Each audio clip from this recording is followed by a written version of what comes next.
एक औरत का शौहर फौत हो गया। फौत होने के बाद उसने उसकी कमीज जो थी वो दरवाजे के ऊपर लटका दी। बच्चे अभी छोटे थे, नासमझ थे, और इस कमीज को लटकाने का मकसद क्या था, जो कि सोशल मीडिया के ऊपर एक तहरीर चल रही है, उसमें बताया जा रहा है कि इस औरत ने बताया कि मेरे बच्चे जब छोटे थे तो मैंने सोचा कि अब ये आगे कैसे बढ़ेंगे, अपने बाप को कैसे याद रखेंगे। छोटा बच्चा जो भी होता है उसके दिमाग से मेमोरी जो है वो ख़त्म होती जाती हैं जैसे जैसे वो बड़ा होने लगता है।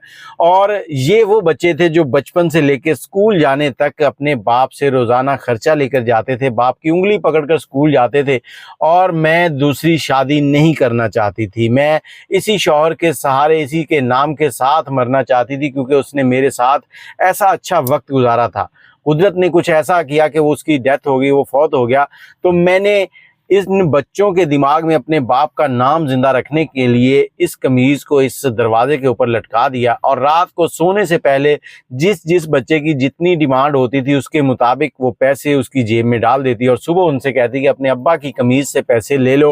वो बच्चे वहां से पैसे लेते और चले गए। 8 साल तक यही अमल करती रही, जब तक के बच्चे समझदार नहीं हो गए। और उसके बाद जब उस माँ ने उन बच्चों को बताया तो बच्चे गमज़दा थे, रो रहे थे कि हमारा बाप बचपन में हमसे जुदा हो गया।